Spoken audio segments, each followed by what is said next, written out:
الرحمن الرحیم. میرے اور ہارون صاحب کی طرف سے تمام دیکھنے والوں کو السلام علیکم اور پروگرام مقابل میں خوش آمدید. مارچ کا مہینہ سیاست کے لحاظ سے سب سے زیادہ گرم تصور کیا جا رہا ہے کیونکہ کل 1 مارچ ہے اور سپریم کورٹ آف پاکستان کی طرف سے صدارتی ریفرنس کے اوپر محفوظ رائے سنائی جائے گی.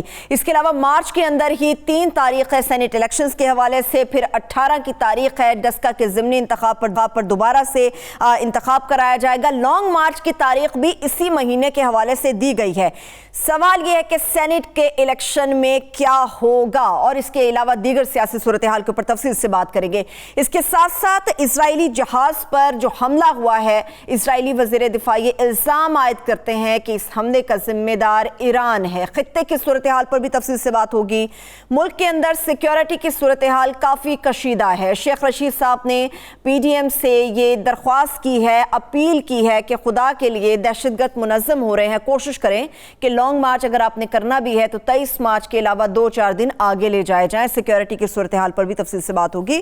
ہارون صاحب, سب سے پہلے تو سینٹ کل بڑا دن امپورٹنٹ تصور کیا جا رہا ہے, سپریم کورٹ کی طرف سے کس قسم کی رائے سننے کو مل سکتی ہے؟ 2 طرح سے پیش رفت ہوئی ہے جی. ایک تو پرویز خٹک کو لگا دیا اور وہ ظاہر ہے اب تلافی کرنے کی کوشش کریں گے. شوکت یوسف زئی نے کہا ہمیں اندازہ نہیں تھا اس کا بھائی اتنا مؤثر ہے, وہ حادثہ ہو گیا.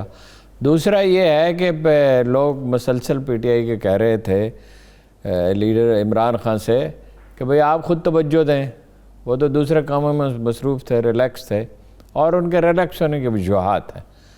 تو لیکن اب انہوں نے اعلان کر دیا ہے شام کو کہ بھئی وہ ملیں گے, کیبنٹ کا اجلاس بھی ملتوی کرنا پڑا کریں گے, ذاتی طور پہ شکایات سنیں گے.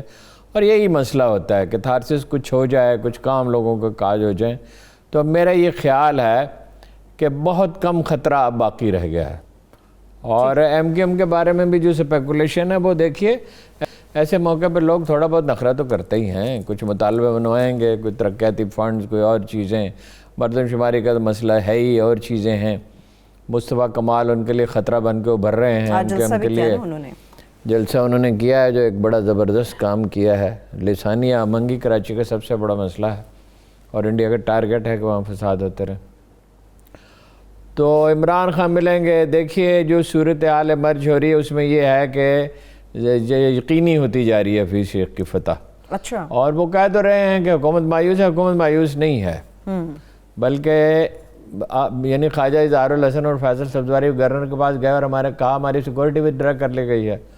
یعنی پیپلز پارٹی ایک طرف ترغیب دے رہی ہے کہ 2 سیٹیں لے لیں, اور ایک طرف یہ ہے کہ وہ اپنا اور بلدیاتی اختیارات بھی دیں گے اور یہ کریں گے اور وہ کریں گے, اور دوسری طرف یہ سیکورٹی ودرا کر رہی ہے اور دھمکیاں بھی دے رہی ہے, ترغیب بھی دے رہی ہے. اور ایک وزارت کی بڑا حاتم طائی بن گیا بلاول کا, 122 وزارت دے دیں گے. بھائی ان کے پاس پہلے 2 وزارتیں ہیں وفاق میں, اور ووٹر ان کا جو ہے وہ بالکل ناخوش ہے, اس لیے کہ شہری سندھ کے ساتھ سلوک تو بہت برا رہا. اچھا سندھ میں آ جائیں, سندھ میں اگر تو فیئر الیکشن ہوتے ہیں تو 6 سیٹیں جیتے گی پیپلز پارٹی. 10 کا وہ دعویٰ کریں, 10 کا سوال ہی نہیں پیدا ہوتا. بہت گڑبڑ ہو جائے 7, لیکن میرا نہیں خیال جی ڈی اے کے لوگ بٹرے کریں گے. پیر پگاڑا صاحب کا مزاج نہیں ہے خرید و فروخت کا. 5 ارب روپے کی پیشکش کی تھی انہیں پچھلے الیکشن میں, پچھلے سے پچھلے الیکشن میں. اچھا. اپنا زرداری صاحب نے 5 ارب نقد دبئی میں ادا کیا, مجھے خود بتایا انہوں نے, پیر صاحب پگاڑا شریف نے. روپے پیسے سے ان کو دلچسپی شغف ہی نہیں ہے, اور جو بھی کمی ہو کوتاہی ہو تو وہ جی ڈی اے کے کوئی پھسل بھی جائے تو 1 2 3 آدمیوں کے پھسلنے سے کچھ ہوتا نہیں ہے. تو میرا خیال ہے کہ 6 ہی سیٹیں ہوں گی ان کی, اور اگر کوئی بڑی واردات ہوگی تو 7 ہو جائیں گی. اور وہ خریداری کر رہے ہیں بلوچستان میں. بلوچستان میں پی ڈی آئی تو نکل گئی میدان سے, عبدالقادر کو ٹکٹ دیا, پھر زہرا کو دیا, وہ وڈرا کر لیا. 5 سیٹیں مقابلہ ہوگا جمعیت علماء اسلام اور اس کے حلیفوں کا, اور بیب کا, بلوچستان عوامی پارٹی کا, اور ان کے حلیفوں کا وہ چوکس ہیں. اور میرا نہیں خیال ہے کہ بیب کو گرنے دیا جائے گا, انہیں سہارا دینے والے سہارا دیں گے. بہرحال وہاں آزاد امیدوار کوشش کریں گے, خرید و فروخت تھوڑی بہت تو ہو ہی سکتی ہے. پختونخوا مسئلہ ہے, پنجاب میں تو حل ہو گیا. پنجاب میں یہ ہوا, چودھری پرویز الہی کے بہت قریبی لوگوں سے میری گفتگو ہوئی تو انہوں نے کہا وہ رو پیٹ تو پی ٹی آئی والے رہے تھے. وہ اعجاز چودھری نے ایم اے پہ اس کو ٹیلی فون کیا تو انہوں نے کہا آپ نے کیا کیا ہے، ہمارے لیے کیا کیا، ہماری کبھی بات ہی نہیں سنی، نہ پارٹی نے کچھ کیا، اور آپ کون ہیں؟ تو وہ روتے پیٹتے چودھری پرویز الہی کے پاس گئے اور اپنا یہی وہ اپنا گفتگو کر رہے تھے. کیا وہ کال ہوتی ہے جس میں تصویر دکھائی جاتی ہے، سیف اللہ نیازی، وہ کیا ویڈیو ٹاک، وہ آڈیو ٹیپ آتی ہے ارون صاحب. ویڈیو جی، آڈیو کیا مطلب، آڈیو ٹیپ بھی ہوتی ہے ارون صاحب، ویڈیو بھی ہوتی ہے. ویڈیو ہاں جی، اس پہ کر رہے تھے. ان کو بھی کھرا جواب مل رہا تھا کہ بھائی آپ کون ہیں، کبھی آپ ملے نہیں، کوئی بات نہیں کی. عالم بالا میں یہ رہتے ہیں نا.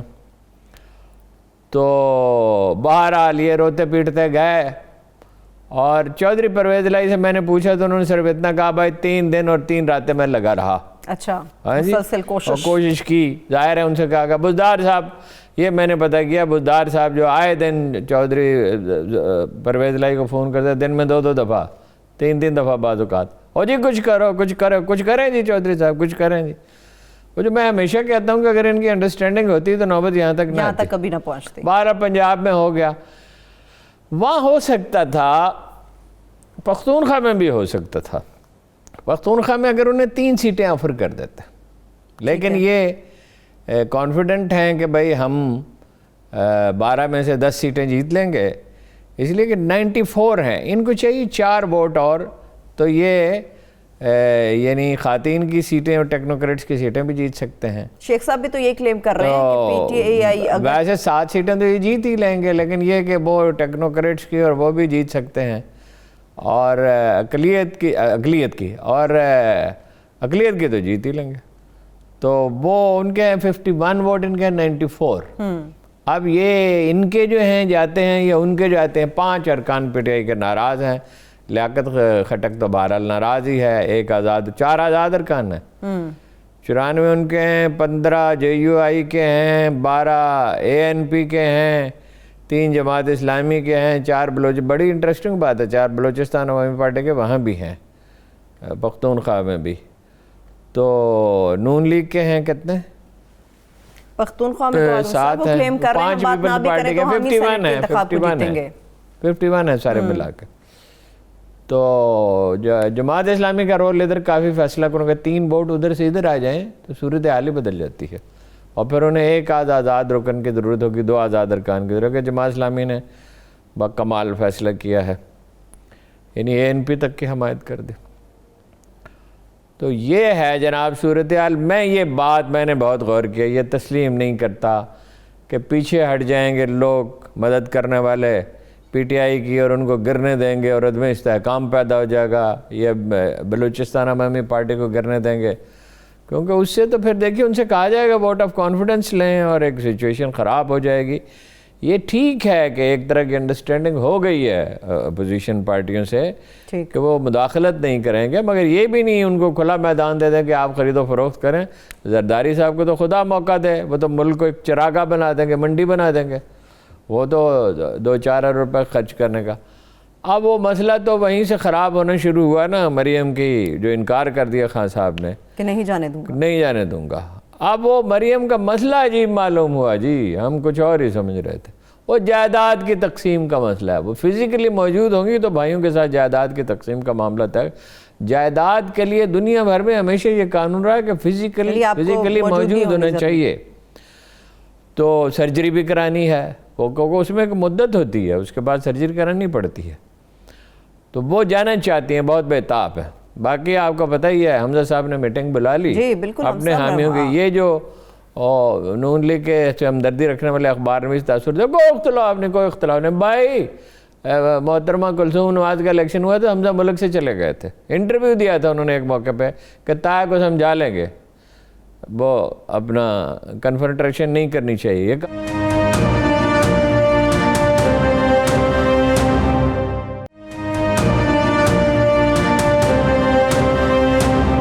رفت تو ان کے درمیان بہت پرانی ہے. ہاں، وہ ان کے وہ اپنی پولیٹیکل سروائیول کی جنگ ہے کہ شہباز شریف نے کرشمہ دکھایا نا کہ بھائی یہ انڈرسٹینڈنگ شہباز شریف کی وجہ سے ہوئی ہے. تو حمزہ اپنا پولیٹیکل رول سیکریفائز تو نہیں کر سکتے، ظاہر ہے، لیکن یہ ہے کہ پبلکلی نہیں کریں گے ایک دوسرے سے اختلاف. وہ ظاہر ہے ان کی ضرورت ہے. یہ ہے جناب سینٹ کی صورتحال. ایسا لگتا ہے عمران خان تو لگے رہے وہاں. مجھے لگتا ہے کہ عمران خان صاحب کو اپنے انٹرنیشنل اسٹریچر کی بڑی فکر ہے. وہ نیشنل پارک بنایا اپنا کوہستان نمک کو بھی اور دوسرا کیا ہے اس کو بھی, اور وہ البیرونی نے جہاں سے دنیا کا قطر ماپا تھا. ہاں جی, یہ خدا کر کے کسی کو خیال آیا ہے کہ بھئی یہ اتنا اہم مقام ہے یہاں پہ, باغا والا اس جگہ کا نام ہے, اس کو ماڈل ویلیج بنائیں گے. البیرونی بہت اہم تاریخی شخصیت ہے, اور یہ بہت عرصے کے بعد میں نے دیکھا کسی کو ادراک ہوا ہے. اس کی کتاب الہند بھی ہے, قانون مسعودی بھی ہے. البیرونی جو ہے وہ عربی فارسی کا تو عالم تھا ہی, مگر سائنس اور علم نجوم میں بھی اس نے بڑی ارکریزی کی. علم نجوم میں, ریاضی میں بڑی ارکریزی کی. رصدگاہ بنائی محمود غزنوی کی سرپرستی میں. محمود غزنوی نے ابن سینا اور ان دونوں کو جب غزنی کو دارالحکومت کے طور پہ مستحکم کیا, اس نے دونوں کو بلا دیا. ابن سینا تو نہیں آئے, اور مگر یہ رہے, اور ان کی سرپرستی میں یہ یہاں رہے.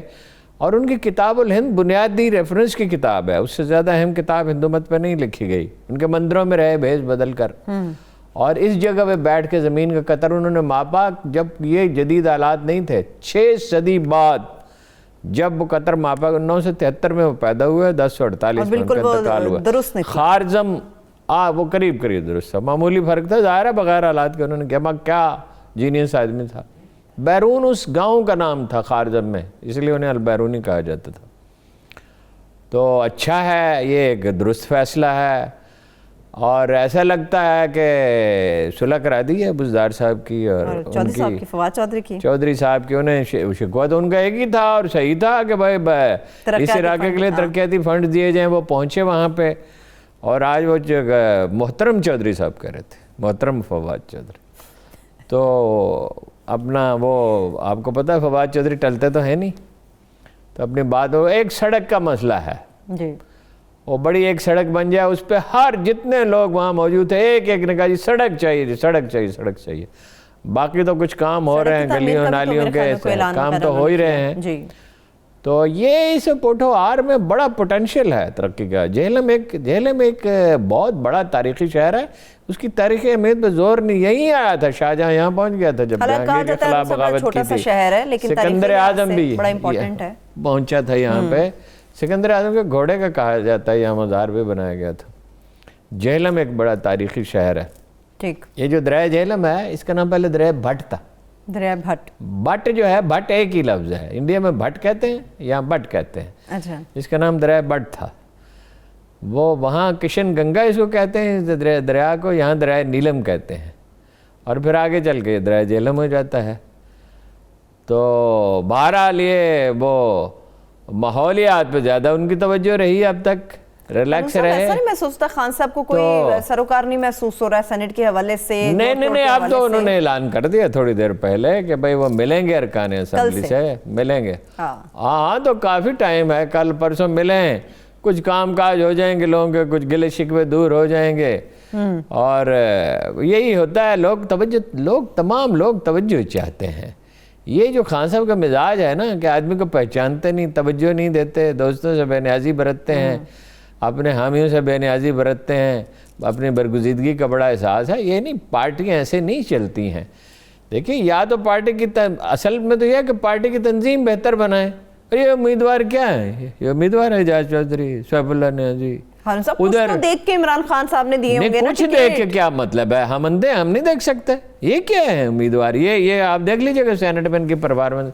اعجاز چودھری تو تھوڑا چیخ چلا لے گا, زیادہ تقریر وہ بھی نہیں کر سکتا, وہاں وہ کیا کرے گا اپنے سیف اللہ نیازی. تقریر ان کو کسی نے ٹوک دیا تو یہ جھاگ کی طرح بیٹھ جائیں گے. ادھر آئے وہ دیکھیے, بالکل میں نہیں جانتا ہوں, ان کو شامل میں نے کرایا تھا اعجاز چودھری کو. وہ اپنا وہ تو دیکھیے نا, مریم نواز کو تو 2 ذہنی کلی موجود ہیں, پرویز رشید اور عرفان صدیقی. وہ جملے لکھ کے دیتے ہیں, وہ یاد کرتے ہیں. اور یہ دونوں اگر نہ ہوں کسی وجہ سے, فرض کیجئے, تو مریم نواز تو بیچاری تقریر ہی نہیں کر سکتی, رٹا لگاتی, رٹا.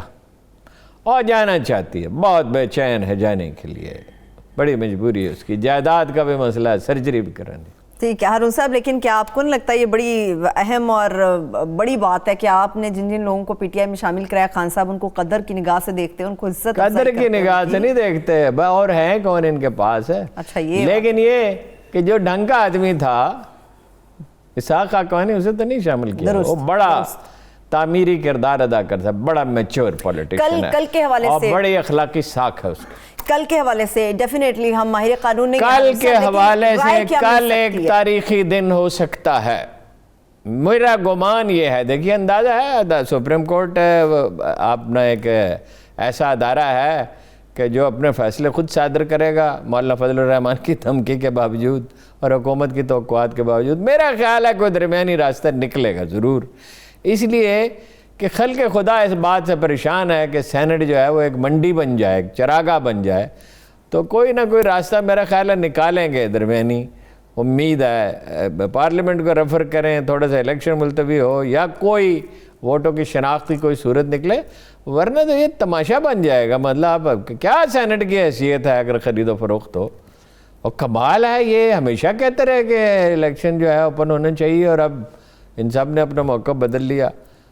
کتنی مضبوط بنیادیں ہارون صاحب آپ کو نظر آ رہی کہ الیکشن ملتوی ہونے کا خدشہ بھی ہے؟ نہیں بھائی، ون آف دی آپشنز ہے. یہ سپریم کورٹ کے ججوں پہ منحصر ہے.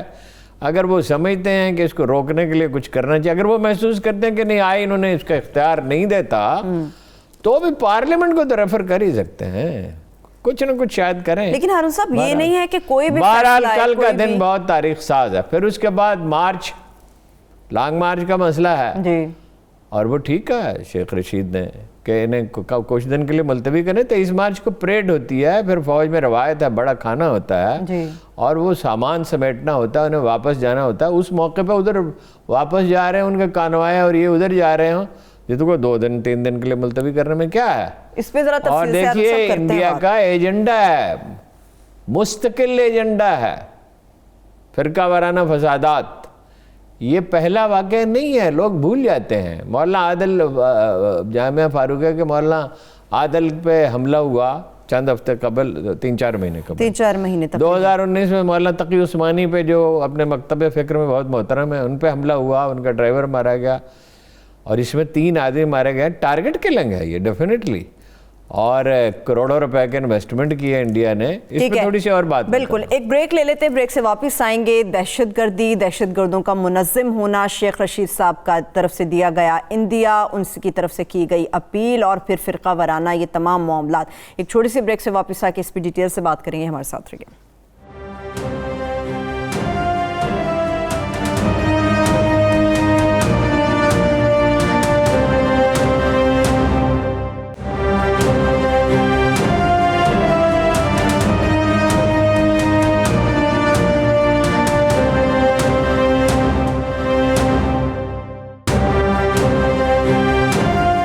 Welcome back. ہارون صاحب، دوبارہ سے یہ فرقہ وارانہ فسادات جو سر اٹھا رہے ہیں، انڈیا کبھی اسے ترک نہیں کرے گا. انڈیا اس کو کبھی ترک نہیں کرے گا. ہمارا کام ہے کہ ہم اس کا مقابلہ کریں عوامی سطح پہ بھی. میں نے عرض کیا کہ لوگ خود اٹھ کے کھڑے ہوں جب کوئی نفرت پھیلا رہا ہو. علماء جو ہیں وہ ڈائلاگ کریں، لوگوں کو سمجھائیں کہ اس میں سارے عالم، تمام مسلمانوں کی تباہی ہے، اور انٹیلیجنس کو بہتر بنایا جائے. وہ تو اس سے بات نہیں ہے. ابھی تو آپ دیکھیں گے کچھ دن میں امریکی لابی اور انڈین لابی متحرک ہوگی. یہاں پہ بڑا پینیٹریشن ہے ان کی کاروباری طبقے میں بھی. یہ سو کالڈ سول سوسائٹی، یہ انسانی حقوق کے کمیشن، یہ ہدوائی قسم کے لوگ یہ ابھی کریں گے شور شرابہ کہ جی اب تو وہ بڑا ٹھیک ہو گیا معاملہ.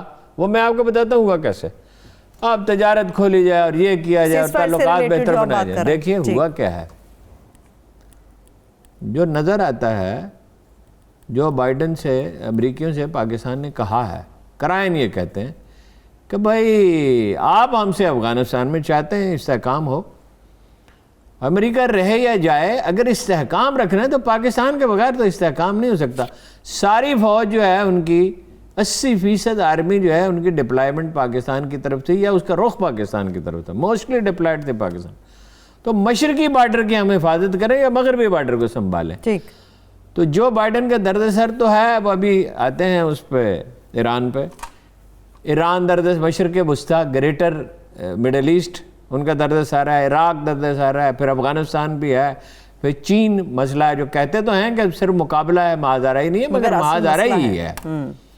اچھا، تو وہ اس کے بعد ہے ان پہ تو اندرونی مسائل بھی بہت ہیں سکھوں کا، کشمیر میں آرمی ان کی پھنسی ہوئی ہے، 80% آرمی اگر آپ کی یہاں ڈپلائڈ ہے اور کشمیر میں ڈپلائڈ ہے تو چائنا کو محدود کرنے کے لیے امریکہ کی کیا مدد کریں گے؟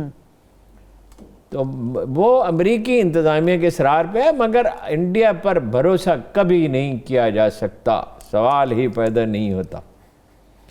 اور پاکستان کو چوکس رہنا چاہیے، جب تک کشمیر میں وہ اپنے اقدامات واپس نہیں لیتے اور کشمیر میں مذاکرات شروع نہیں کرتے اور واضح علامتیں نظر نہیں آتی کہ وہ امن چاہتے ہیں، چاہیے تو امن ہی کے لیے کوشش کرنی چاہیے۔ بار بار جنرل باجوہ کہتے ہیں، ہمارے دوسرے ادارے کہتے ہیں، DGISPR کہتے ہیں، ہماری عمران خان نے یہاں تک کہا ایک قدم آگے ہیں تو ہم 2 قدم آگے جانے کے لیے تیار ہیں، لیکن جب تک وہ عملاً کچھ نہ کر دکھائیں اس وقت تک اس پہ بھروسہ نہیں۔ ٹھیک ہے، میں نے ویسے تو ہارون صاحب کسی اور ٹاپک پہ جانا تھا، اب چونکہ آپ نے یہی بات کر دی ہے، حریت کانفرنس کی طرف سے بھی کہا جا رہا ہے کہ بڑا اپریشیٹ کیا جا رہا ہے جو سیز فائر ہوا ہے پاکستان بھارت کے مابین ہوا ہے، اور بڑی اچھی اس کو کہا گیا ہے شروعات ہے، اس کے ریلیٹڈ کوئی اور انفارمیشن ہے کہ یہ ہوا کیسے، اس میں کیا کیا چیزیں ہوں گی؟ نا جی آگے بھی تو کچھ ہو نا، یعنی آپ نے عملاً وہاں کرفیو نہ کچھ تو نرمی ہوئی ہے، ویسے انٹرنیٹ وغیرہ کھلا ہے اور تھوڑی بہت سرگرمیوں کی اجازت ملی ہے، لیکن اجتماعی سیاسی سرگرمیوں کا تو موقع نہیں دیا گیا انہیں۔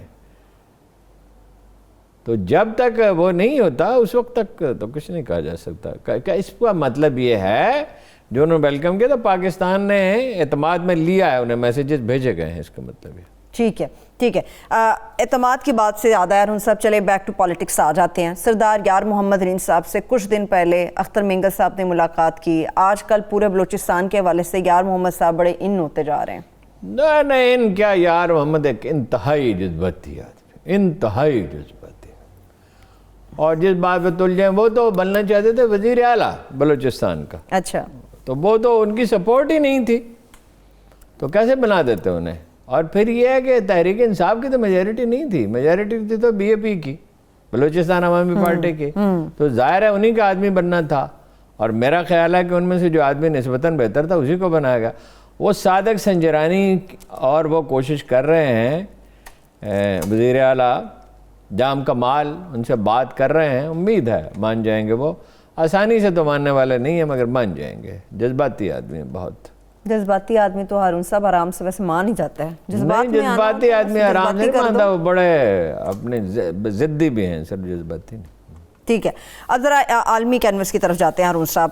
جو بڑی خبر ہے وہ اسرائیلی جہاز پہ جو حملہ ہوا ہے، اس سے بھی بڑی بات یہ ہے کہ الزام ایران کے اوپر آ رہا ہے، اس حملے کی کیا ڈیٹیلز ہیں؟ میرا نہیں خیال ایران یہ کر، اس نازک سوال میں ایران ایسا کیوں کرے گا؟ دیکھیے ہوا کیا ہے، وہاں بمباری ہوئی، پہلے بغداد میں کچھ واقعات ہوئے، پھر شام میں بہت طویل عرصے کے بعد حزب اسلامی جو ہے، کاتب حزب اسلامی اسے کہتے ہیں، جو ایران کے حامی شام میں لڑ رہے ہیں، ایرانی بھی ویسے پاؤں پھیلانے میں کوئی اپنا ثانی نہیں رکھا، اپنا ملک سنبھالنے کی اتنی فکر نہیں ہے جتنی انقلاب ایکسپورٹ کرنے کی ہے، اور سیریا میں اور بحرین میں اور کہاں وہ یمن میں تو ویسے بڑا ظلم ہے جی، بچے بھوک سے بھی مر رہے ہیں، بمباری سے بھی مر رہے ہیں، کوئی عالم اسلام میں اس کا احساس نہیں پایا جاتا۔ خیر بہرحال وہ جب بمباری اس کے چند گھنٹے کے بعد یہ واقعہ ہوا جی، اور فوٹیج بھی جاری کی ہے انہوں نے۔ مجھے تو یہ لگتا ہے، دیکھیے دمام سے چلا تھا، سعودی بندرگاہ سے اسرائیلی جہاز ہے، تو 5 فٹ چوڑا شگاف جو ہے ڈائی میٹر کا، وہ دونوں طرف 5 فٹ کا شگاف ہوا ہے۔ عملہ ویسے بچ گیا ہے، جان کو نہیں، وہ اس سے پہلے کر چکے ہیں، 67 کی بار میں ایک امریکی جہاز پہ حملہ کر دیا تھا، تاثر یہ دیا تھا کہ مصریوں نے کہا تھا کہ مصر پہ حملہ کر دے، تو اس کی پراپر تحقیقات ہونی چاہیے، ایرانی نہیں کر سکتے۔ میرا یہ خیال ہے، دیکھیے اسرائیل جو ہے وہ بہت جارحانہ موڈ میں ہے، انہوں نے 58 میں ایٹمی پروگرام شروع کیا تھا، 64 میں انہوں نے بنا لیا تھا، اور اب وہ ایک نیا ایٹمی ری ایکٹر بنا رہے ہیں، کیپیسٹی اس وقت بھی ان کی بہت ہے، وہ فضا سے کر سکتے ہیں، زمین سے کر سکتے ہیں، آپ 2 سے کر سکتے ہیں, سیکنڈ سٹرائک کی ان کی کیپیسٹی ہے. اب وہ نیا وہ بنا رہے ہیں ایٹمی ری ایکٹر ایک دوسری جگہ پہ, اس پہ کوئی یورپ کو اعتراض نہیں, امریکہ کو کوئی اعتراض نہیں, کسی کو کوئی اعتراض نہیں. اعتراض ہے پاکستان پہ ہے جس نے پتہ نہیں کس طرح مشکل حالات میں اللہ نے مدد کی اور بنا لیا, یا ایران کے ایٹمی پروگرام پہ اعتراض ہے جو وہ کہتے ہیں کہ ہم ایٹم ہم نہیں بنانا چاہتے, انسپیکشن کے لیے کھولنے کے لیے تیار ہیں, مگر پابندیاں ختم کریں. معاہدہ ہو گیا, معاہدہ امریکہ نے یک طرفہ طور پہ توڑا, یورپ سے مشورہ نہیں کیا, چین سے روس سے مشورہ نہیں کیا. اب وہ ایران پہ دباؤ ڈالنا چاہتے ہیں. گریٹر مڈل ایسٹ کا جو منصوبہ ہے جس میں اسرائیل تھانے دار ہو, جیسے انڈیا اس علاقے کا تھانے دار ہو. تھانے داری انڈیا کی تو نہیں چلی, مگر اسرائیل تو دیکھیے نا, سینٹ کام کا حصہ بنا دیا اسرائیل کو. سینٹرل کمانڈ امریکہ کی جو ہے کمال ہے, کبھی کوئی ایک ملک دوسرے ملک کی سینٹرل کمانڈ کا حصہ بھی بنا ہے. اب ان کی فوجیں قطر میں, بحرین میں, سعودی عرب میں, امارات میں, کہاں کہاں ان کی فوجیں اس سے ایکسیس ہو گئی. اور جب مڈل ایسٹ میں یہاں تک ایکسیس ہو گئی تو یہ جو ہمارا خطہ ہے اس کی جاسوسی وہ کر سکتے ہیں, وہ آرام سے کر سکتے ہیں, آسانی سے. تو انڈینز میں بھی کرناٹکا میں ایک جگہ پہ ایک پورا ایٹمی شہر بسا رہے ہیں, ہائیڈروجن بم بنا رہے ہیں, میزائل ٹیسٹنگ گراؤنڈز بنائی ہیں, ایٹم بم کے ٹیسٹنگ گراؤنڈز بنائی ہیں, اور پورا ایک نیٹ ورک بنا رہے ہیں. وہ ان کا سول نیوکلیئر ایگریمنٹ ہے امریکہ کے ساتھ, اور 8 ان کے جو ری ایکٹر ہیں وہ اس معاہدے سے مبرہ ہیں, آزاد ہیں, جس میں وہ افزودگی کر رہے ہیں. مگر پھر بھی دباؤ ایران کے اوپر ہے, مگر پھر بھی ایران کو پریشر ہے. ایران پہ دباؤ ہے, پاکستان پہ دباؤ ڈالنے کی کوشش ہے, انڈیا جو کچھ کر رہا ہے اس پہ نہیں ہے. ٹھیک ہے, لیکن ہارون صاحب یہ بھی ایک کہا جا رہا ہے کہ جہاں پر حملہ ہوا جہاز پہ ان کے قریب ہی کہا جاتا ہے کہ ایران کے حمایت یافتہ جو عسکریت پسند لوگ ہیں ان کے ٹھکانے تھے, تو اس لیے وہاں مجھے بتائیے اس وقت جو جون میں الیکشن ہونے والے ہیں, ٹھیک ہے, صورتحال یہ ہے کہ جون میں الیکشن ہونے والے ہیں اور استحکام جو ہے وہ ضرورت ہے حکمران پارٹی کی, خامنہئی کی. مخالفین بھی ان کے معاہدہ نہیں چاہتے, ایرانی اپوزیشن بھی نہیں چاہتی. اس وقت ایران ایسا کیوں کرے گا؟ کچھ لوگ ہیں جو یہ چاہتے ہیں کہ ایران اور امریکہ معاہدہ نہ ہو, امن قائم نہ ہو اس علاقے میں. اسی کے لیے اس قسم کی کچھ نہ کچھ, یہ اس میں سے کچھ اور نکلے گا. ایران نہیں کر سکتا, ایران کیوں کرے گا ایسا؟ ایسے صورتحال میں جب خود چاہ رہا ہے کہ معاہدے میں ایرانی کرنسی کی حالت یہ ہو گئی کہ 20-25% اس کی ویلیو رہ گئی ہے, اور باوجود تیل کے یعنی مہنگائی بڑھ گئی, بے روزگاری بے پناہ ہو گئی. وہ تھوڑا سا ریلیف چاہتے ہیں. وہ تو دیکھیے وہ آفر کر رہے ہیں کہ آپ پابندیاں ختم کریں, ہم کھول دیتے ہیں ایٹمی تنصیبات معائنے کے لیے. اس سے زیادہ وہ کیا کریں, کیا کر سکتے ہیں. ٹھیک ہے ہارون صاحب, دوسری طرف جمال خاشقجی کے حوالے سے جو امریکہ نے اپنی رپورٹ پبلک کی تھی اس کے اوپر کیا اپڈیٹس ہیں؟ سعودیہ کے کیا حالات ہیں؟ پاکستان دیکھیے جو اس میں یہ بڑی کمال کا واقعہ ہوا, دیکھیے ایک تو یہ غیر متوقع طور پر امارات والے, ان کا سعودی وزارت خارجہ نے اس کو مسترد کیا. کل میں نے عرض کیا تھا, امارات نے کویت سے یہ تو پاکستان نے حمایت کر دی سعودی عرب کی. اس کا مطلب یہ ہے کہ سعودی عرب نے بڑے پیمانے پر لابنگ کی ہے, انیشیٹو لیا ہے. پاکستان میں میرا گمان, یہ کوئی اطلاع نہیں ہے, گمان ہے کہ پرنس محمد نے خود عمران خان سے رابطہ کیا. اس کے بغیر نہیں ہو سکتا تھا, یا عمران خان سے یا جنرل صاحب سے, باہر وزیر اعظم کی مرضی کے بغیر تو نہیں ہو سکتا. یہ یعنی رات کو جب ہمارا پروگرام ختم ہو چکا تھا اس وقت جو ہے یہ بیان آیا ہے پاکستان کی طرف سے. تو اس کے یہ اچھا ہے, بہرحال تعلقات میں یعنی بہتری آنے کے امکان ہے. وہاں جو جابز ختم ہونے کا خطرہ تھا, کم ہونے کا تھا, ختم ہونے کا تو خیر سوال ہی نہیں, ان کی اکانومی اس کی متحمل ہی نہیں ہو سکتی. تو وہ خطرہ ٹل گیا, مزید جابز پیدا ہو سکتی ہیں. وہ آئل ریفائنری پہ کام شروع ہو جائے گا گوادر میں. ٹھیک تو بڑا خوشائند ہے پاکستان کے لیے. لیکن ہارون صاحب یہ کہا جا رہا تھا پاکستان کو جو وہاں پہ خدشات تھے اپنی نوکریوں کو, اپنے کاروبار کو لے کر, وہاں پر انڈینز کو سعودی عرب کی طرف سے زیادہ سپورٹ کیا جا رہا ہے. ان تمام انڈیا تو ان کا کبھی دوست ہو ہی نہیں سکتا نا. وہ ریلائزیشن ہو رہی ہے, انہوں ترکوں کے ساتھ بھی تعلقات بہتر بنائے, قطر کے ساتھ.